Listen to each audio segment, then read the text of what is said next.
waa maansadii hooyo iyo abwaanjabane. Hoyala hoyala yey hoyala yey hoye, hoyala hoyala yey hoyala yey hoye, hoyala hoyala yey hoyala yey ho. Hoyoy daryeelkaada waa daacadeeya nuure, inta dunida joogto dhan baa daadah soo tiraaye, dufankaada baan u jeesiyo duxan dhammaanayn. Dufankaada baan u jeesiyo duxan dhammaanayn, adiga dubaaqiyo ibaray doodihii hadalka, darma wacan adaa ii dhigay daabici filaaqe, dhaxantiya dabeyshiyo adaa dugsiya robka, adiga dushaada hurda igana daalayn.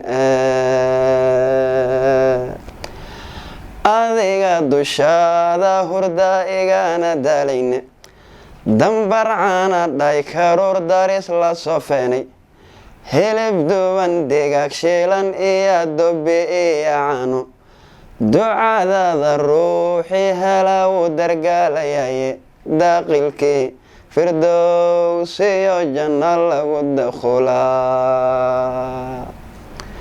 Daaqilkii firdowsiyo janno lagu dakhulaa, duca rasuulkeeni baa noo dardar wariye, diintii ilaahiyo axaadiisyuu ku daabacaye, shaydaannimuu dubsada dayra ka noqone, ninkii ka ducaysta aflixi labada daaroode.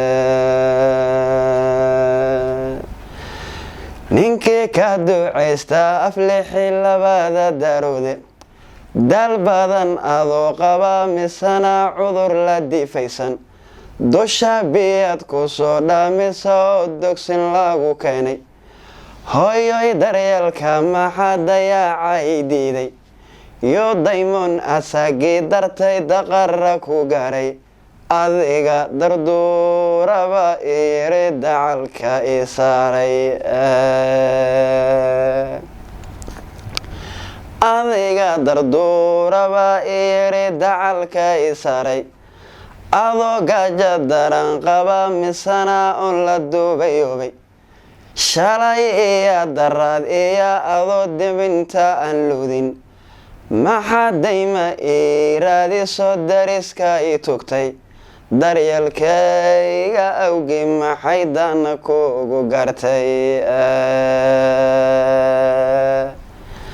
Daryeelkayga awgii maxay daana kuugu gartay, sida awrdadmada heriyaha dacayga loo dhuuji, oo handuc weyn horaad laba dambedlayda, meel diraaca dhansadiyo duhayda bereede, hooyoy dushadan rarta wali la diftaa. Hooyoy dushadan rarta wali la diftaaye, dii halkiyo dhibkaad soo martana doqoni waa mooge, waa un dambaaba ninkii diida hadalkaaga, dugsi iyo gabaad baa tihiyo dayran leecsameyne, hooyoy duca waalidkay waa duxiya khayre. Hooyoy duca waalidkay waa duxiya khayre, ruuxa dardar warisaba daraja weyn gari, ruuxa dardar warisaba daraja weyn gari, damqashada xusuusta leh wadnaha daaqilkiiya beerka, dihnigiiya laabtaad hooyoy dihansanaysaye, dembiga allow dhaaf adduun waadan iyo xajo, ilaahay ku daraje hooyoy labada daaroode. Ilaahay ku daraje hooyoy labada daaroode. abka Dahab Plus iyo casriyeynta adeegyada shirkadda Dahab Shell. Dahab Plus oo kuu fududeynaya isla markaasina kuu koobaya dhammaan baahiyaha adeeg ee e-Dahab, Dahab Pay iyo adeegyada shirkadda Somtel. Mar kasta iyo mar kastaba ku isticmaal applicationka Dahab Plus